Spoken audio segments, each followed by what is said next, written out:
oliviers ne plient pas, dont les cèdres ne cassent pas.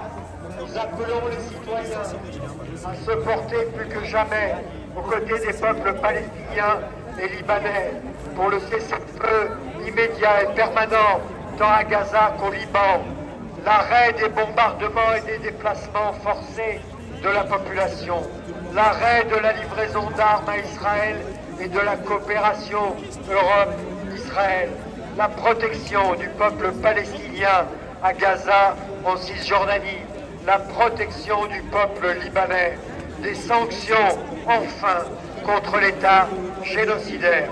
Merci à vous.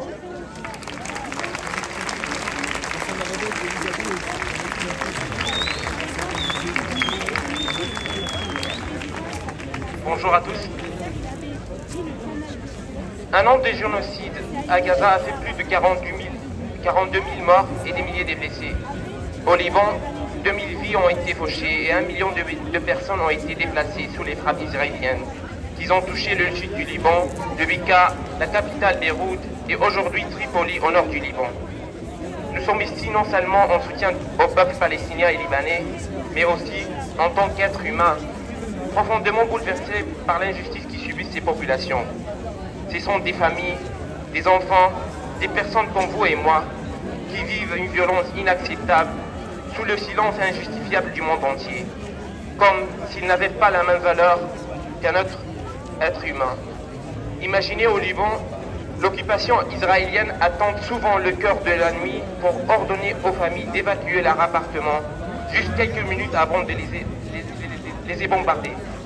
Vous imaginez être réveillé en pleine nuit, rassemblé à la hâte ce que vous pouvez, quitter qui a été votre foyer pour des années, sans savoir si vous reverrez un jour ces lieux, ces murs chargés de souvenirs. Ces procédés qui visent à frapper la population au moment où elle est le plus vulnérable, c'est de la pure psychopathie. Il est également crucial de dénoncer les attaques contre les centres de secours.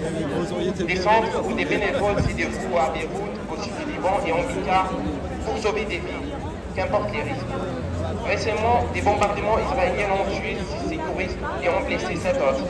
Depuis le début de ces frappes, 102 secouristes ont perdu leur vie en moins de 3 mois. Aucune justification ne peut valider les frappes contre ceux qui risquent leur vie pour sauver autrui. Les médias occidentaux doivent reconnaître ces actes comme ils sont, des crimes de guerre. Et pourtant, nous voyons chaque jour la différence de traitement, l'asymétrie dans les réactions internationales. Lorsqu'Israël a été attaqué, les condamnations sont immédiates, les mots sont fermes et les engagements sont pris. La France, par exemple, a réitéré son soutien indéfectible à la sécurité d'Israël et s'est mobilisée sans attendre. Mais quand il s'agit de l'invasion du Liban où les citoyens français ont été tués, les mots sont mesurés, les réactions sont presque absentes. Pourquoi des vies seraient-elles plus précieuses que d'autres? Pourquoi ne peut-on pas accorder aux victimes libanais et palestiniens le même soutien et la même reconnaissance?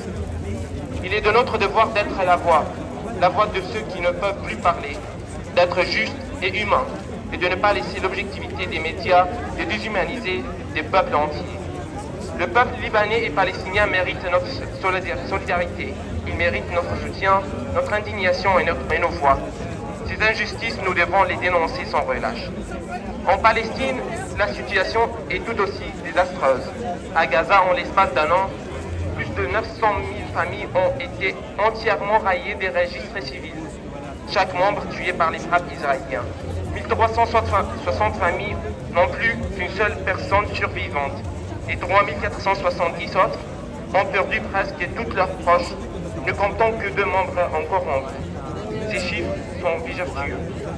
Pensez à ces familles, à tous ce qu'ils ont perdu, aux familles orphelins qui restent seules, sans parents, à ceux qui ne peuvent plus retrouver leur foyer.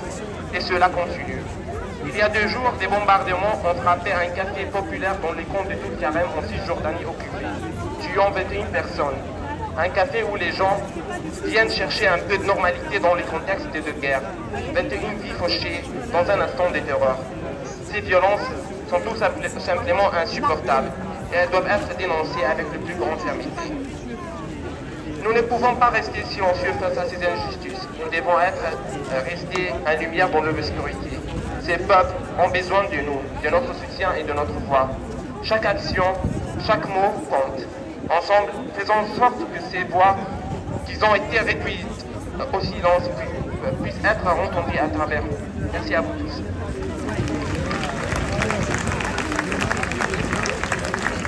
Merci à nos amis libanais. Nous allons marcher maintenant. Nous allons emprunter les quais du Rhône jusqu'à la place des terreaux et nous reviendrons ensuite sur la place Bellecour pour crier et pour nous exprimer à nouveau sur les meurtres, les massacres, les crimes continus depuis un an à Gaza et le génocide en cours. Nous vous invitons à venir sur la chaussée et nous allons bientôt partir en manifestation. Car nous sommes tous des enfants de Gaza.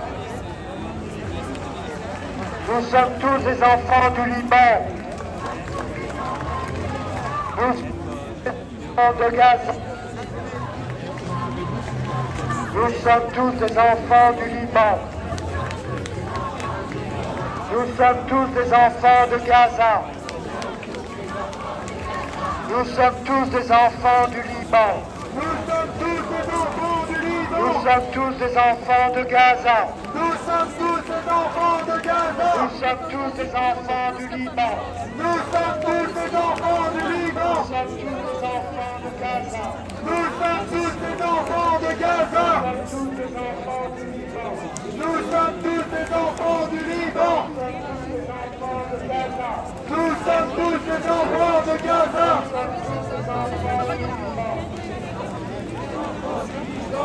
sommes